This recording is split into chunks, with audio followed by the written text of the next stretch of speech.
아멘. 네, 할렐루야. 지난 수요일 날은 우리가 이제 18절 한 절만 상고를 했죠. 18절에 성령으로 잉태된 것이 나타났다. 성령으로 잉태된다. 성령으로 잉태하였다. 라는 것이 우리에게 무엇을 의미하는가? 우리의 영생과 어떠한 관계가 있는가? 이제 그것을 말씀을 드린 겁니다. 오늘날도 우리들에게 성령으로 말씀을 깨닫게 하시고 그 말씀으로 깨닫게 하신 믿음과 우리가 하나가 되어질 때 예수의 생명, 영원한 생명을 우리가 잉태하게 되는 것이고 그 생명을 해산의 수고와 함께 낳게 되는 거예요. 우리가 어떻게 영원한 생명을 이 땅에서 풍성히 얻게 되는가, 이제 그것을 말씀을 하시고 있는 겁니다. 그래서 이제 여러 가지 성경 구절을 우리가 찾아보기도 했는데, 그 말씀을 우리가 잘 유념해서 이제 성경의 지난 시간에 찾아봤던 성경들을 잘 되새기고 또 찾아보고 또 묵상을 하고 그렇게 하셔야 될 거예요. 그것이 상당히 어려운 얘기지만 우리의 영생과는 아주 직결된 내용들이기 때문에 상당히 좀 어렵기도 하지만 중요한 내용들인 겁니다. 오늘 이제 19절부터 그 남편 요셉은 의로운 사람이라 저를 드러내지 아니하고 가만히 끊고자 하여. 요셉이 지금 율법의 시대에 살고 있죠. 율법의 시대에 살고 있는데 의로운 사람이다 이렇게 말씀을 하셔요. 의인이라는 얘기예요. 당시에 바리새인들은 사람들이 보기에 흠이 없이 율법을 행하고 있는데 주님께서는 그들을 뭐라고 말씀하셔요? 회칠한 무덤이다. 독사의 새끼다. 막 화가 있을진저 막 이렇게 책망을 하셨어요. 그 사람들이 보기에는 율법으로 흠이 없는 바리새인들이에요. 아주 철저히 율법을 지키고 박하와 회양과 근체의 11조까지 아주 기가 막히게 율법을 지키고 있는데 주님이 보시기에는 회칠한 무덤이라는 거예요. 그런데 요셉은 지금 어떤 사람이라고요? 의로운 사람이다. 의인이다 이거예요. 율법을 철저히 지키는 바리새인들은 책망을 하시는데 요셉은 의인이다 이렇게 말씀을 하셔요. 그러면 요셉이 율법을 지켰다는 얘기야, 안 지켰다는 얘기야? 율법을 지켰다는 얘기, 온전한 율법을 지켰다는 거예요. 그 율법을 하나님이 주신 법이고 하나님이 보시는 시각으로 율법을 지켜야 되는 거예요. 그런데 바리새인들은 사람의 시각으로 율법을 해석하고 사람의 기준으로 율법을 지킨 거예요. 그렇게 사람들이 보기에는 흠이 없다라고 이야기할지 모르지만 하나님이 보시기에는 그건 회칠한 무덤처럼 외식하는 자들로 보인 것이고 예식하는 자들이 된 것이고 주님은 하나님이신 주님께서는 하나님으로서 하나님의 뜻에 합당한 그 율법을 주신 하나님의 뜻에 합당하게 하나님의 율법을 지키니까 율법으로도 주님은 흠이 없는 율법을 온전하게 하시고 율법을 다 지키시고 율법을 이루셨다라고 말씀을 하고 있는 거예요. 그런데 지금 요셉은 우리와 똑같은 사람인데 그런데 어떻다는 거예요? 의롭다 이렇게 지금 말씀을 하고 있는 거예요. 그러면 요셉을 하나님께서 의롭다 하신 이유가 무엇이냐? 요셉은 지금 자기의 정혼한 여자가 석 달 동안 어디 갔다 왔는데 잉태된 것이 나타났단 말이에요. 그렇죠? 정혼한 여자가 갑자기 어디로 가버려가지고 석 달 동안 어디로 가 있는지도 모르고 행방불명돼 있다가 와가지고 보니까 아이를 베고 있는 거예요. 아이를 베고 있단 말씀이에요. 그 아이를 베는데 지금 요셉은 어떻게 하려고 하나니 19절을 보면 가만히 끊고자 했다. 가만히 끊고자 했다는 거예요. 그런데 여자가 남자 없이 아이를 잉태할 수가 있어요? 없어요? 없단 말씀이에요. 그런데 거기다가 석 달 동안 딴 데를 갔다가 지금 온 거예요. 그러니 요셉이 생각하기에는 이것은 분명히 남자로 인해서 아이를 잉태한 것이고 왜? 석 달 동안 없다가 나타났으니까 남자로 인해서 아이를 잉태한 것이고 남자로 인해서 아이를 잉태했으면은 율법에는 뭐라고 되어 있느냐? 율법에는 돌로 쳐 죽이라. 신명기 22장 23절 처녀인 여자가 남자와 약혼한 후에 어떤 남자가 그를 성읍 중에서 만나 통간하면 너희는 그들을 둘 다 성읍 문으로 끌어내고 그들을 돌로 쳐 죽일 것이니 그 처녀는 성읍 중에 있으면서도 소리 지르지 아니하였으며 그 남자는 이웃의 아내를 욕보였음이라. 너는 이같이 하여 너희 중에 악을 제할지니라. 그럼 율법대로 하면 어떻게 해야 돼? 돌로 쳐 죽여야 되는 거예요. 누구를? 마리아를. 그런데 요셉이 어떻게 했어요? 가만히 끊고자 했다 이겁니다. 하나님의 말씀대로 처리해야 옳은 것인데, 그런데 의롭다함을 받는데 그 말씀대로 하지 아니하고 가만히 끊고자 했는데 성경에서는 그를 뭐라고 말씀하고 있느냐? 의로운 사람이다. 그렇게 말씀을 하고 있는 거예요. 그러면 율법대로 처리하지 아니하였는데도 의로운 사람이다라고 말씀하시는 이유가 뭐냐? 그것은 하나님의 율법의 온전한 뜻이 무엇인지를 깨닫고 있는 거예요. 율법의 온전한 뜻이 뭐예요? 마태복음 22장에 어떤 율법사가 주님에게 묻죠. 하나님의 율법 가운데 가장 큰 계명이 뭐냐? 그러니까 주님께서 하나님을 사랑하고 네 이웃을 네 몸과 같이 사랑하라. 그러니까 율법의 본질은 뭐예요? 사랑이다 이겁니다. 율법의 본질은 사랑인 거예요. 율법이 무엇을 의미하는지 이 요셉이 그 하나님의 온전하신 뜻을 깨닫고 마리아를 지금 어떻게 대하고 있는 거예요? 사랑으로 대하고 있는 거예요. 비록 자기와 잠시 떨어져서 어디 가서 아이를 잉태하고 왔지만 율법대로 하면 돌로 쳐주게 할 것이지만 지금 가만히 끊고자 하면은 그가 이제 떨어져서 이제 홀로 골똘히 생각하다가 자기의 잘못을 깨닫고 그리고서는 회개하고 하나님 앞에 돌아올 수 있도록 그와 같은 하나님의 사랑으로 지금 대하고 있는 거예요. 이게 율법을 주신 하나님의 온전하신 뜻이 무엇인지 이 요셉은 깨닫고 있다 이겁니다. 오늘날도 우리가 그리스도 안에서 믿음으로 사는 자는, 하나님의 사랑을 입고 믿음으로 사는 자는 율법이 정죄의 법이 아니라 어떤 법이 돼요? 생명의 법, 살리는 법, 영의 법으로 바뀐단 말씀이에요. 로마서 7장 10절 생명에 이르게 할 그 계명. 야고보서 1장 25절 자유하게 하는 온전한 율법을 들여다보고 있는 자는. 율법이 어떠하다는 거예요? 아주 온전한 율법이라는 거예요. 진리 안에 있는 자는 율법의 저촉을 받지 아니하는 거예요. 계시록 12장 1절을 보면 이렇게 말씀을 합니다. 해를 입은 한 여자가 있는데 그 발 아래는 달이 있고, 이게 하늘에 떠 있는 해를 갖다가 옷으로 입고 하늘에 떠 있는 달을 갖다가 발로 밟고 있다. 그거는 이제 상징적인 의미를 우리에게 지금 계시하고 있는 겁니다. 해를 입었다라는 것은 진리의 말씀이 무엇인지를 깨닫고 진리로 옷을 입었다는 얘기예요. 여호와 하나님은 해라. 시편 84편 11절에 말씀을 하고 있죠.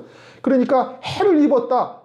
해는 가까이 가기도 전에, 실제 해라면은 가까이 가기도 전에 우리 몸은 다 녹아서 없어지잖아요.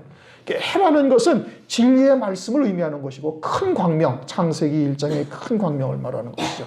달은 작은 광명으로 어둠을 비추고 있는 거예요. 다시 말하면 마귀에게 잡혀서 어둠 속에서 살고 있는 자들에게 회개하여 율법이 무엇인지, 하나님의 뜻이 무엇인지를 깨닫고 회개하여 돌이키게 하는 것이 율법이고, 해를 입은 자는 그 율법을 디디고서 발로 밟고 서 있다는 것은 율법에 저촉되지 아니한다 이겁니다. 진리 안에 있는 자는 율법이 자유케 하는 율법이요, 살리는 영의 법이요, 생명의 법으로 바뀌는 것이, 이게 하나님의 사랑이 무엇인지를 온전히 깨닫고 믿음으로 살고 있는 자에게는 율법에 의해서 정죄당하거나 심판받는 것이 아니다 이겁니다.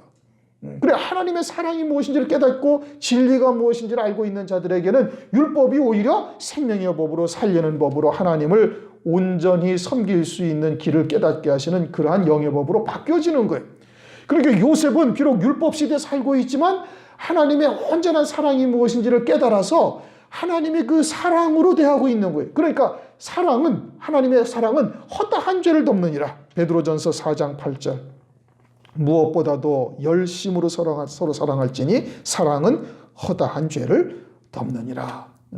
그러니 율법보다 더 높은 법을 이 요셉은 깨닫고서 그 하나님의 법, 하나님의 뜻 안에 살고 있으니 율법의 저촉을 받지 아니하고 도리어 의로운 자다, 이런 칭찬을 지금 하나님으로부터 받고 있는 겁니다. 요셉의 신앙이 그러한 신앙이 되니까 마리아의 남편이 되고 예수님의 아버지의 자리에 이르게 되는 이와 같은 은혜를 입은 겁니다. 그러니 요셉은 의로운 사람이다. 그래서 드러내지 아니하고 가만히 끊고자 했다. 그 가만히 끊고자 한 것이 무엇을 이남이나? 그래서 하나님의 사랑, 율법을 주신 하나님의 뜻이 무엇인지를 온전히 깨닫고 그 사랑으로 대하고 있는 거예요. 그러니까 의로운 자다, 이렇게 지금 말씀을 하고 있는 겁니다. 20절, 이 일을 생각할 때 주의 사자가 현몽하여 가로되 다윗의 자손 요셉아, 네 아내 마리아 데려오기를 무서워 말라. 저에게 잉태된 자는 성령으로 된 것이라. 그러니까 요셉의 중심이 그러하니까 하나님께서 이루실 뜻을 요셉에게 다 알려주시는 겁니다. 그 중심이 하나님의 뜻을 제대로 깨닫고 있으니까 하나님께서 그에게 하나님의 행하실 일을 알려주시는 거예요. 그래서 성령으로 잉태된 것이니 데려오는 것을 무서워하지 말라, 겁내지 말라. 하나님께서 잉태케 하신 것이다. 그러면서 다윗의 자손 요셉이다라고 말씀하셨는데, 이것은 마태복음 1장 1절에 다윗의 자손 예수 그리스도를 말하는 것과는 다른 겁니다. 1장 1절에 아브라함과 다윗에게 하신 언약을 그리스도 안에서 이루신다는 뜻으로 다윗의 자손을 말하는 것이고, 여기서 다윗의 자손은 혈통적 다윗의 자손, 즉 다윗의 왕국이 계속 이어졌으면 세상에서의 왕이 되었을 것이다라는 그런 혈통적 다윗의 자손을 말하고 있는 겁니다. 21절 우리 다 같이 한번 읽어보십시다. 시작. 아들을 낳으리니 이름을 예수라 하라. 이는 그가 자기 백성을 저희 죄에서 구원할 자이심이라 하니라. 또 21절 말씀이 지난 시간에 상고했던 18절 말씀하고 버금가게 좀 복잡한 말씀인 겁니다. 이제 아들을 낳으리니 이름을 예수라 하라.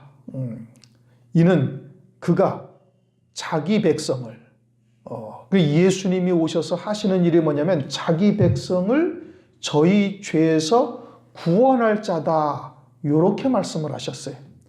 예수를 믿으면 천당 간다, 이 뜻이 아니고 예수 그리스도를 믿으면은 죄 사함을 받는다, 이 뜻인 겁니다. 마가복음 16장 16절을 한번 보십시다.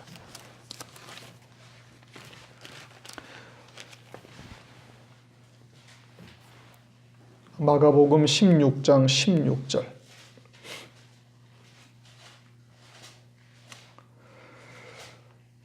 믿고 세례를 받는 사람은 구원을 얻을 것이요 믿지 않는 사람은 정죄를 받으리니. 그래, 믿으면 천당, 안 믿으면 지옥, 이렇게 말씀하셨으면 좋을 텐데 그렇게 말씀하지 아니하시고, 믿는 자는 어떻게 된다? 구원을 얻을 것이요 믿고 세례를 받는 자는, 믿지 아니하는 자는 정죄를 받는단 말이에요. 그러니까 예수를 믿으면 어떻게 되는 거예요? 죄 사함을 받는다, 이 뜻인 겁니다. 예수를 믿으면 천당 간다는 것이 아니라 예수를 믿으면 죄 사함을 받는다, 이거예요. 사도행전 2장 38절, 너희가 회개하여 각각 예수 그리스도의 이름으로 세례를 받고 죄 사함을 얻으라. 그리하면 성령을 선물로 받으리니. 죄 사함을 받는다고 말씀을 하고 있어요. 요한복음 13장 10절을 보면은 이렇게 말씀을 하십니다. 이미 목욕한 자는 발밖에 씻을 필요가 없느니라. 온 몸이 다 깨끗하니라. 너희가 깨끗하나 다는 아니라. 제자들이 12제자가 있는데 12제자에게 너희들은 이미 목욕한 자고, 목욕한 자는 발만 씻으면 된다. 그래서 예수님이 세수대에다 물을 떠다가 제자들의 발을 씻기신단 말씀이에요. 그것이 무엇을 말하는 거예요?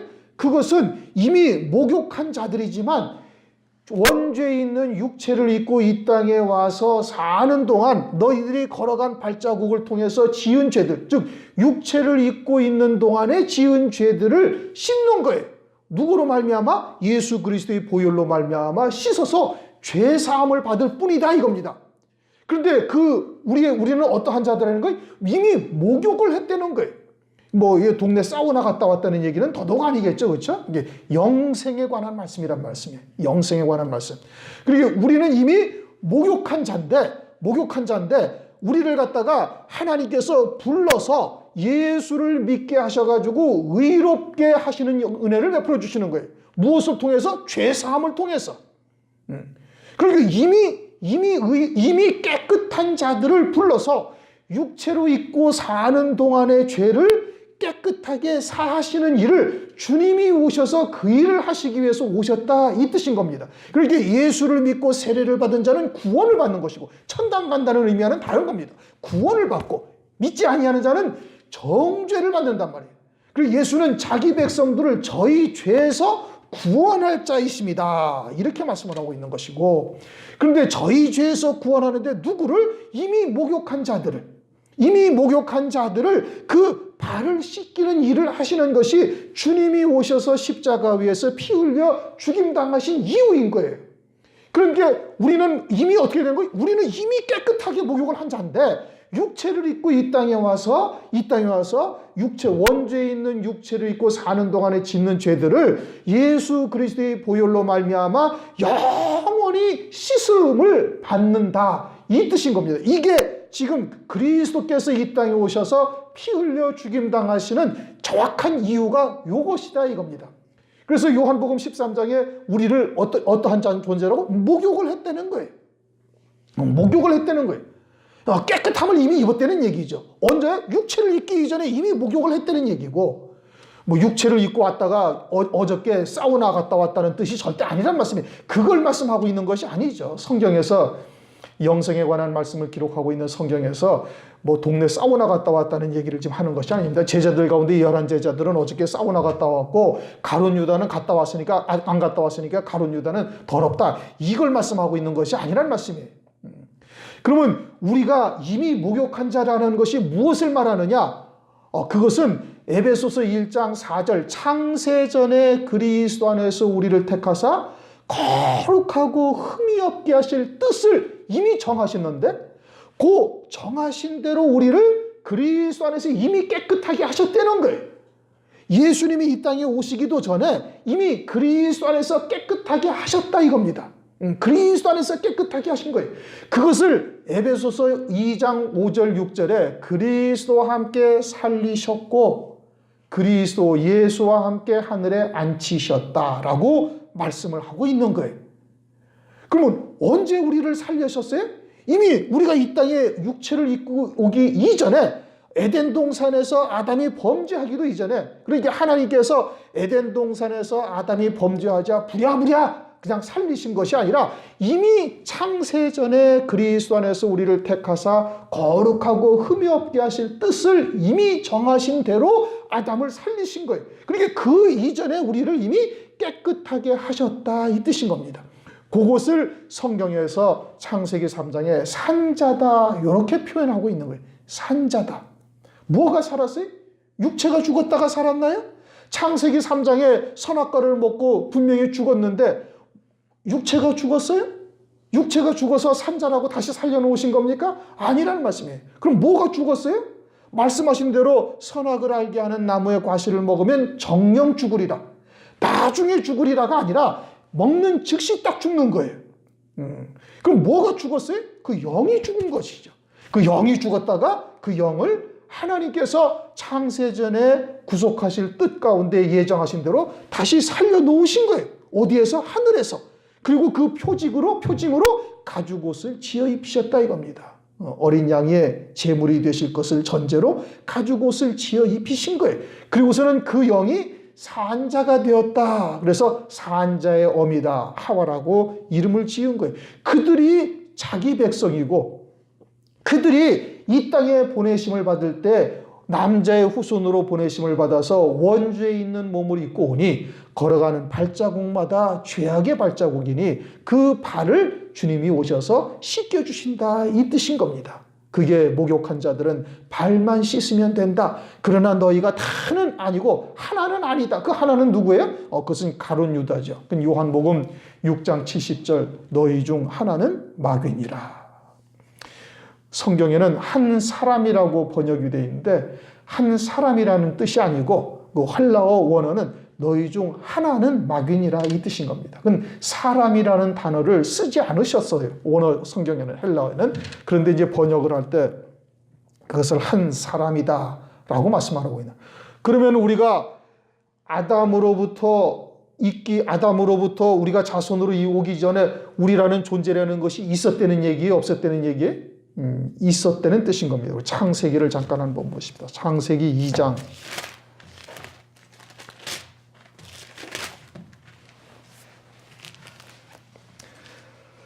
창세기 2장 2절 3절을 읽습니다.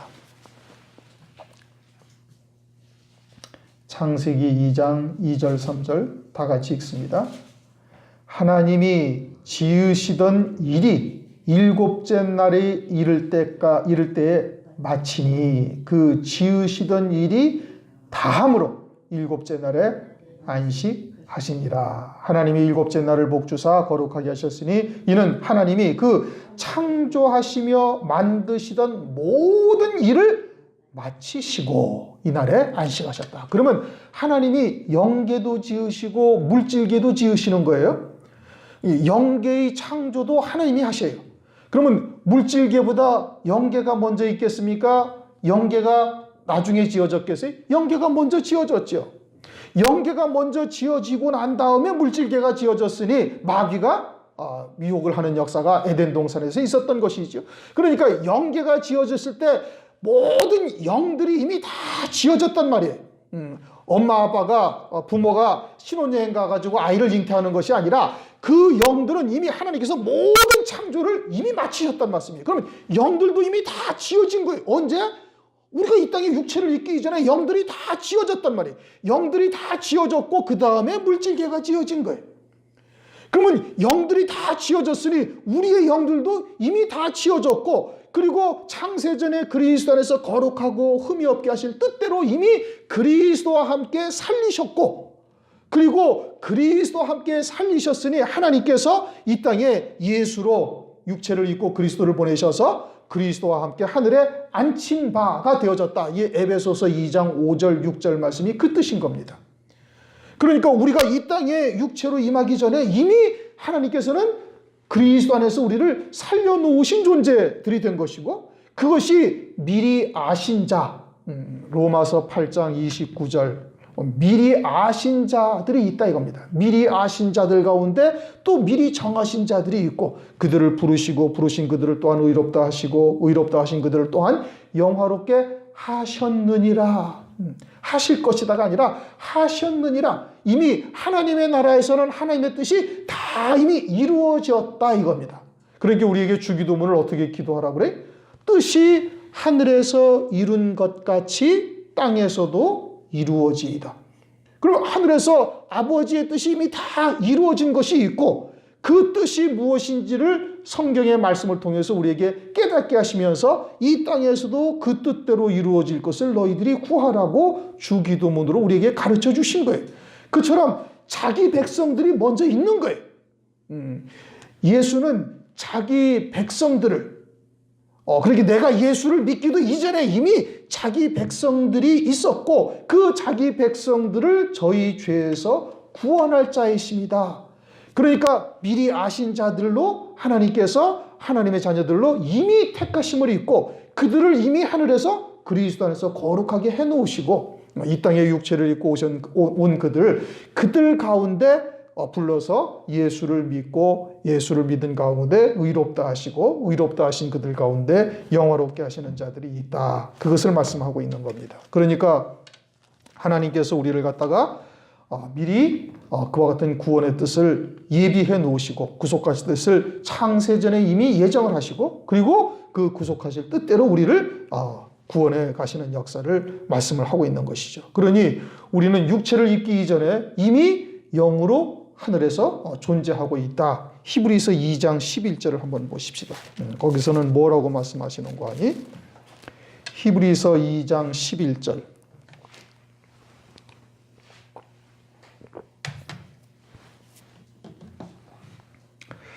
히브리서 2장 11절. 거룩하게 하시는 자와 거룩함을 입은 자들이 다 하나에서 난지라. 거룩하게 하시는 자는 예수 그리스도 성자 하나님을 말하는 것이고 거룩함을 입은 자들은 우리들을 말하는 것이고 그들이 다 하나에서 나왔다. 하나에서 나왔다 이겁니다. 그럼 누구에게서 나왔어요? 하나님 아버지에게서 나온 거예요. 성부 하나님, 성자 하나님. 예수님은 독생하신 아들이시고 독생하신 아들이다. 독생자라는 것은 하나님 아버지의 모든 영광과 권능을 그대로 다 받으신 아들인 것이고 우리는 그냥 생명으로 낳은 아들이다. 그런데 다 하나에서 난 거예요. 다 하나에서 나와서 이 땅에서 주님이 오셔서 참 생명의 길이 무엇인지를 우리에게 보여주시고 하나님 보좌 우편 영광 중에 앉으셨고 우리도 주님의 뒤를 따라서 그 길을 그대로 쫓아가게 되어지면은 주님이 앉으신 보좌 우편 영광의 자리까지 앉을 수 있는 은총을 우리에게 베풀어 주시는 거예요. 그래서 그때가 되어지면은 주님과 형제가 되어진다. 다 하나에서 난지라 저희를 형제라 부르기를 부끄러워 아니하신다라고 말씀을 하고 있는 겁니다. 그들이 자기 백성들이고 창세기 3장의 산자라고 말씀하시고 있는 것이고 그 이전에 에베소서 2장 5절 그리스도와 함께 살리셨고 그리스도 예수와 함께 하늘에 앉히셨다. 그러니 그때 우리의 존재가 영적인 존재가 이미 존재해 있었음을 말씀을 하고 있는 것이고 또 그때 가룟 유다와 같이 아예 하나님의 생명이 없는 자들도 이미 이 존재를 하고 있는 거예요. 그래서 창세기 1장에 첫째 날에 하나님께서 빛과 어둠을 나누셨다. 이렇게 말씀하고 있잖아요. 빛과 어둠을 나누셨다. 그때 태양이 있었어요? 없었어요? 태양이 그때 없었다니까요. 해는 넷째 날에 만드셨단 말씀이에요. 근데 이미 첫째 날에 빛과 어둠을 나누셨다. 빛과 어둠을 나누셨다는 것이 그냥 일상적인 가시광선을 이 태양빛이나 이런 빛을 말하는 것이냐? 그것이 아니라 주님의 하나님의 생명이 그것이 참 빛이다. 이게 생명의 빛. 요한복음 1장 4절이나 요한복음 1장 9절에 말씀하고 있죠. 그렇게 애시당초부터 가룟 유다와 같은 자, 베드로와 같은 생명을 가진 자들을 하나님께서 이미 나누어 놓으신 거예요. 창세전에 그리스도 안에서 거룩하고 흠이 없게 하실 뜻을 정하신 대로 해놓으신 것이죠. 그들이 자기 백성들이다 이 뜻인 겁니다. 자기 백성들을 저희 죄에서 구원할 자십니다. 미리 아신 자가 되는 것이죠. 22절 이 모든 일이 된 것은 주께서 선지자로 하신 말씀을 이루려 하심이니 가라사대 보라 처녀가 잉태하여 아들을 낳을 것이요 그 이름을 임마누엘이라 하리라 하셨으니 이를 번역한즉 하나님이 우리와 함께 계시다 함이라. 이사야서 7장 14절 말씀이죠. 이사야서 7장 14절 말씀대로 처녀가 잉태하여 이제 아들을 낳는 메시아 임마누엘 하나님이 우리와 함께 계시다 라고 하나님께서 임재하신 이제 하나님께서 육체를 입고 오셨음을 말씀하고 있는 거예요. 이것은 우리가 이제 창세기를 상고할 때 창세기 18장 10절에 기한이 이를 때에 내가 정녕 네게로 돌아오리니 네 아내 아들이 사라에게 아들이 있으리라 하신 말씀대로 하나님이 우리에게 돌아오신 것이다. 창세기 3장 15절 여자의 후손으로 오시리라고 말씀하신 대로 그렇게 오시는 것이죠. 이제 그와 같이 하나님의 말씀대로 성취되는 것이다. 선지자로 하신 말씀을 이루려 하심이다. 오늘날 우리들에게도 성경에 기록하신 말씀을 우리에게 해당되어지는 영광대로 깨닫게 하셔서 그대로 이루시는 하나님이신 겁니다. 선지자로 하신 말씀을 이루려 하심이라. 예수께서 이 땅에 오셔서 죄사함의 구원을 이루시는 것도 성경에 기록된 말씀대로 이루려 하시는 것이고 이제는 아브라함과 다윗의 자손 예수 그리스도의 세계를 이루어 가실 때 아브라함에게 하신 언약을 그리스도를 믿는 자들을 통해서 그들과 함께 그리스도와 함께 후사가 되는 복을 누릴 수 있도록 성경에서 언약을 하고 계시는 거예요. 그 언약하신 대로 하나님께서 이루신다. 그러니까 나를 위해서 예비하신 영광이 무엇인지 말씀을 통해서 깨닫게 하셔서 예비된 자들에게는 알게 하시는 거예요. 어떻게 하다 보니까 우연히 듣게 되었고 우연히 알게 되었다. 그런 것은 하나님 안에서는 있을 수가 없는 일인 겁니다.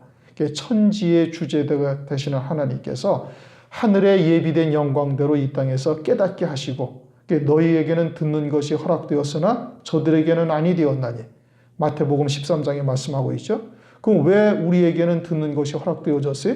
우리에게는 그와 같은 영광이 하늘에 예비되어져 있으니까 듣는 것이 허락된 것이고 저들에게는 아니 되었다? 그들에게는 그와 같은 영광이 예비되어져 있지 않으니까 들어도 듣지 못하고 보아도 보지 못하고 깨닫지 못하게 하시는 거예요. 듣는 귀, 보는 눈은 다 여호와 하나님이 지으신 것이라. 그리고 하나님께서 듣게 하지 아니하시면 우리가 들을 수도 없고 깨달을 수도 없고 믿음으로 더더군다나 받을 수도 없는 거예요. 그러니까 예비되지 아니한 자, 해당되지 아니한 자는 아무리 얘기를 해줘도 못 알아듣는 겁니다. 성경에 있어도 보이지도 아니하는 것이고 말씀을 들어도 깨닫지도 못하는 거예요. 예비된 자들만 듣고 깨닫게 하나님께서 허용을 하시는 것이지요. 그리고서는 그렇게 하신 선지자를 통해서 기록하신 말씀대로 하나님께서 이루신다 이겁니다. 그러니까 우리가 어떻게 기도하라는 거예요? 뜻이 하늘에서 이룬 것 같이 땅에서도 이루어지기를 기도하라고 말씀하고 있는 겁니다. 24절 요셉이 잠에서 깨어 일어나서 주의 사자의 분부대로 행하여 그 아내를 데려왔으나 이제 요셉이 밤에 자는데 꿈에 나타나셔서 이와 같이 이제 알려주신 겁니다. 그래서 이제 잠에서 깨었다라는 말씀을 성경에 기록해 놓으신 것은 요셉이 요 전에는 잠자는 신앙이었는데 이제 말씀을 통해서 깨닫고 나서 잠에서 깬 자가 되었다 요 뜻인 겁니다. 실제로는 잠에서 깨어서 일어난 거예요. 꿈속에서 하나님께서 천사를 통해서 깨닫게 하신 거예요. 그런데 그것을 성경에 기록하는 것은 요셉이 영적으로 잠자는 신앙이었던 거예요. 비록 의로운 자이지만 가만히 끊고자 했다라는 것은 요셉이 율법대로 생각을 하고 보내버리려고 생각을 했던 것이죠. 잠자는 신앙이었는데 이제 천사를 통해서 하나님의 뜻이 무엇인지를 깨닫고 영적으로 깨어있는 자가 되었다. 그러니 진리의 말씀을 들을 때 그와 같이 영적인 잠에서 깨어나는 것입니다. 햇빛과 같은 진리의 빛을 받을 때 깨어나게 되어지고 이제 그렇게 되면 빛의 자녀요 낮에 속한 자가 되는 것이죠. 25절을 다 같이 읽어보십시다. 아들을 낳기까지 동침치 아니하였더니 아들을 낳음에 이름을 예수라 하니라. 여기에서 그냥 아들을 낳기까지 동침치 아니하였다 이렇게 되어 있잖아요. 스테판 성경이라는 원어 성경을 보면은 거기에는 첫 아들이라고 되어 있습니다. 그러니까 이제 그 킹 제임스 영어 성경을 보면은 이것이 첫 아들이다 이렇게 되어 있어요. 첫 아들을 낳기까지 동침치 아니했다. 예수님 이후에 그 동생들이 있어요, 없어요? 있단 말씀이에요. 마태복음 13장 55절 이는 그 목수의 아들이 아니냐 그 모친은 마리아 그 형제들은 야고보 요셉 시몬 유다라 하지 아니하느냐. 그러니까 남자 형제들이 쭉 있단 말씀이요. 있는데 그들은 요셉의 아들인 거예요. 성령으로 잉태한 것이 아니라 말이에요. 첫 아들만 여자의 후손으로 오셔서 그리스도로서 우리의 죄를 대속하시는 메시아 하나님이 되시는 것을 말씀하고 있는 것이고 나머지 아들들은 요셉과 마리아가 동침을 해서 낳은 남자의 후손들인 거예요. 그런데 이 첫 아들, 맏아들이나 첫 아들이라는 요 단어를 딱 뺀 것은 캐톨릭에서 성모라고 칭호를 붙이기 위해서 첫 아들이라는 것을 빼고 그리고서는 모든 아들들이 다 성모 마리아, 남자와의 관계를 하지 아니하고 낳은 아들들이다 라고 주장하라고 있는 겁니다. 어디에서? 캐톨릭에서 그런다니까요. 그래서 성모라고 하는 거예요. 그래서 성모 마리아의 이름으로 기도를 하고 성모상을 갖다가 캐톨릭 교회 현관에다가 딱 세워놓고 그 앞에서 십자가를 그으면서 기도하게 한 이유가 거기 있는 거예요. 왜 성모라고 그래? 남자와 관계하지 아니하고 아들을 낳았다 이거. 그러면은 그 밑에 있는 형제들도 있는데 그럼 그들도 다 여자의 후손이라는 이야기냐? 아니잖아요. 여자의 후손은 예수 그리스도 한 분밖에 없다는 말씀이에요. 그런데 그 나머지 아들들도 다 여자의 후손이라는 거예요. 어디에서? 캐톨릭에서. 왜? 첫 아들이라는 맏아들이라는 요 단어를 딱 뺨으로 말미암아서. 왜? 마리아를 성모라는 우상화 시키기 위해서 그런 겁니다. 그런데 킹 제임스 영어 성경을 보면은 맏아들이라고 표현이 되어 있어요. 예수 그리스도만 여자의 후손이에요. 나머지 아들들은 요셉과 마리아의 사이에 낳은 그런 아들들이고 자식들이다 이겁니다. 그런데 이와 같이 예수 그리스도의 신성을 자꾸 훼손하는 일을 지금 하고 있는 것이죠. 왜 그러냐? 이게 교황이라는 여러분들은 잘 모르시잖아요. 그렇죠? 캐톨릭의 교황은 무오하다 이겁니다. 교황 무오설이라고 얘기를 하는데 교황이 하는 말이 성경의 말씀보다 우위에 있습니다. 캐톨릭에서는 그렇습니다. 성경의 해석을 교황이 이런 지침을 내리면 그것은 그냥 절대적인 거예요. 그냥 하나님의 말씀보다도 더 우위에 딱 서버리는 거예요. 그래서 그것을 교황 무호설이라고 이야기를 하고 있는데, 어쨌든 그와 같이 교황의 권위를 더 높이고 예수 그리스도의 신성을 깎아내리기 위해서 이와 같은 일들을 살짝 한 겁니다. 뭐 여러 군데 했어요. 요한일서 5장 7절도 없애버리고 앞뒷말을 갖다가 더 뒤섞어가지고서 만들기도 하고, 그런 것이 우리 성경에는 나타나질 않고, 뭐 우리 성경에는 몇 절 32절 해놓고 없음 하는 게 있지 않습니까? 그거 다 빼버린 거예요. 그러나 스데반 성경에는 그런 구절들이 다 있다 이겁니다. 다 있는 거예요. 그런데 우리가 가지고 있는 성경은 이제 아일랜드 사본이라는 그 사본인데, 거기에는 이제 이 아일랜드 사본이 발견된 곳이 어디냐면은 캐톨릭의 벽 속에 있는 것을 찾아낸 거예요. 보수공사다가. 그래가지고 그 사본을 가지고 번역한 것을 우리나라에서는 이제 요 하나만 가지고 쓰고 있는데, 미국에서는 성경이 32종류가 있습니다. 뭐 지금은 더 많겠죠. 예전에 제가 이제 공부할 때는 32종류가 있다고 그래요. 근데 이제 스데반 성경이 보다 더 정확하게 기록이 되어져 있는데, 거기에는 첫 아들 맏아들이라고 기록이 되어져 있고, 예수 그리스도만 여자의 후손이신 겁니다. 나머지는 남자의 다 후손이고 요셉과 마리아의 낳은 아들이에요. 오늘은 19절부터 마지막 25절까지의 말씀, 요셉이 왜 의로운 사람인가, 율법보다 더 높은 하나님의 뜻이 무엇인지를, 상위의 법, 하나님의 뜻이 무엇인지를 깨닫고 있는 것이고, 그리고 자기 백성을 저희 죄에서 구원할 자이시라. 자기 백성이라는 것이 무엇이냐, 이제 이것을 좀 더 깊이 들어가면 더 들어갈 수 있지만, 그러면 또 이제 어려워지니까 우선 그 정도까지만 알면 되는 것이죠. 우리가 육체를 입기 이전에 이미 존재하고 있었다 이겁니다. 그건 성경에서 구절구절 말씀드린 것처럼 이제 다 나와 있는 내용들이니까. 그리고 하나님께서 임마누엘 하신 것처럼 선지자의 말씀하신 기록하신 대로 하나님께서 이루리 하신다. 그러면 예수 그리스도만 그런 것이 아니라 우리들에게도 선지자로 기록하신 하나님의 말씀대로 우리에게 해당되어지는 영광을 깨닫게 하셔서 우리를 통해서 하나님께서 이루고자 하고 계시는 거예요. 그것이 무엇이냐? 이제 그것은 말씀을 통해서 해당되어지는 영광만큼 우리에게 깨닫게 하시는 겁니다. 아무나 다 듣고 싶다고 들을 수 있는 것이 아니고, 보고 싶다고 또는 믿고 싶다고 믿을 수 있는 것이냐? 그것이 아니다 이겁니다. 구원은 하나님께서 이루어 가시는 거예요. 하나님께서 당신의 뜻을 우리들을 통해서 하나님께서 이루어 가시는 것이죠. 기도하시겠습니다.